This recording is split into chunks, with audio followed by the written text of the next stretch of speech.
Welcome to Fear and Greed, the week ahead. I'm Sean Aylmer, and as always, at this time on a Monday morning, I'm joined by economist Stephen Koukoulas. You'll find him at thekouk.com, TheKouk.com, and on X using the handle The Kouk.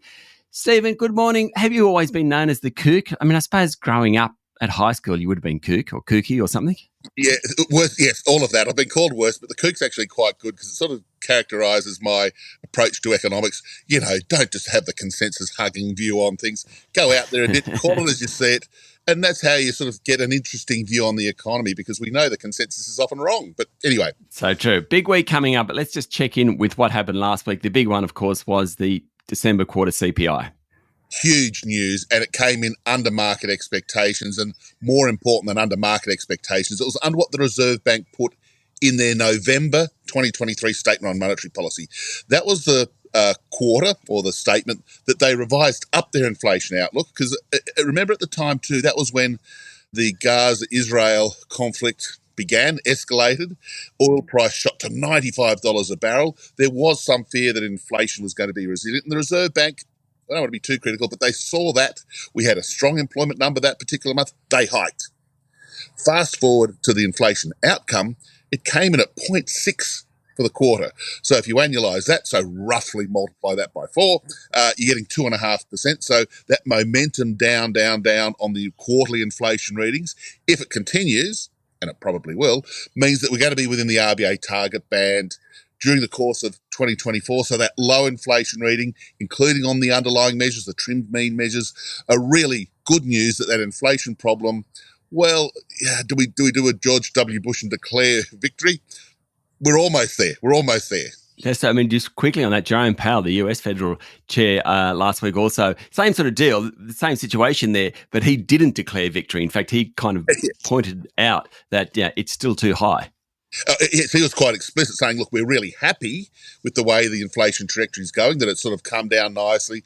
The economy's definitely been more resilient than they, and I think just about every economist, thought during 2023. So they're sort of saying that, look, we're pretty happy. The momentum on the monthly reads on the inflation, the core inflation, and their the household expenditure index, they're all coming down towards the target. And he's sort of saying that, look, we're happy, but we want confirmation. We've all been around long enough to see in economics, occasionally there's a blip, but does it get sustained? The blips can often unwind very quickly. So the US Fed is sort of saying, we want another couple of months at least of confirmation before we're going to cut rates. So he said the next move's probably down. There's no more rate hikes, but not yet. Don't get carried away. Okay, big week this week. We have the Reserve Bank coming out tomorrow with their interest rate decision, but it's kind of a new world for the Reserve Bank.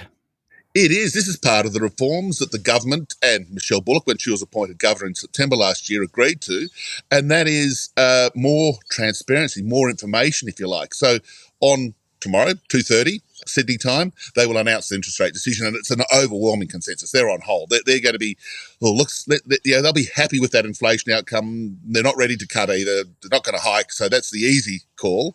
What they say will be important, but what's also happening, they'll be releasing simultaneously their quarterly statement on monetary policy, which is that fabulous 60, 70, 80 pages of analysis of the economy, which we all love to pore over.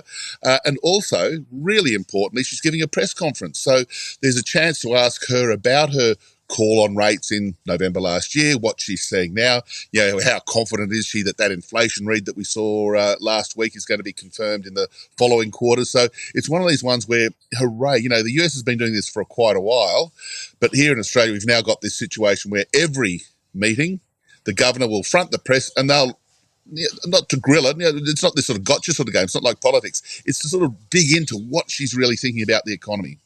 It'll be interesting because we'll get to know the governor of the Reserve Bank better than we have traditionally. Philip Lowe was more of a reserve chap. We probably didn't know him so well. Glenn Stevens was even more reserved. Ian Macfarlane was a little more out there. Michelle Bullock is more of a kind of upfront person, I think. She'll say it as she sees it, and it'll be interesting. She's already given a couple of speeches where she's had Q&A sessions since she's become governor. And yes, how can I describe it? Her selling of the message is really good. It's not necessarily whether we agree or disagree with it, but the thinking that the RBA has is really transparent with her. The conversation about, even things as obscure as the use of cash, let alone what's happening to the economy, inflation, interest rates. You know, when you ask her a question, she'll answer it and she'll sort of outline the sort of pros and cons rather than the sort of, go back to Alan Greenspan, you know, if you can understand what I'm saying, I must have misspoken. So she actually tried to put the context into sort of everyday language. And that's a really good thing because that transparency issue was something that the RBA probably lost the plot a bit in the last few years anyway. When's the next meeting after this one? And the fact that, because I think it's a longer gap, isn't it? And does that make a difference when they're thinking about interest rates? It may. The next one is on the 17th of March, coincidentally just a day or two before the next Fed. And then the one after that's the 7th of May.